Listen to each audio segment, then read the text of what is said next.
বাংলাদেশ জাতীয়তাবাদী ছাত্রদল গত 15 থেকে 16 বছর ধরে যে গণতান্ত্রিক আন্দোলন হয়েছিল, সে আন্দোলনে সবথেকে বেশি ক্ষতিগ্রস্ত সংগঠন।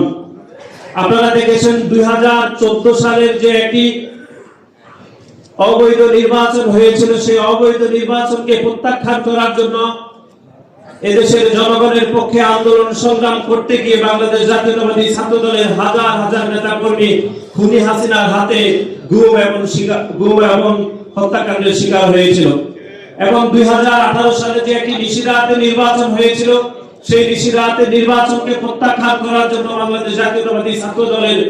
সবথেকে বেশি নেতা কর্মী হত্যাকাণ্ডের শিকার হয়েছিল। এবং 2024 সালে যে 5 আগস্ট ছাত্র জনতার যে গণ অভ্যুত্থান হয়েছিল, সেই গণ অভ্যুত্থানের পূর্বে জুলাই এবং আগস্টে নির্বিচারে যে গুলিবর্ষণ করা হয়েছিল, বাংলাদেশের কোন ছাত্র সংগঠনের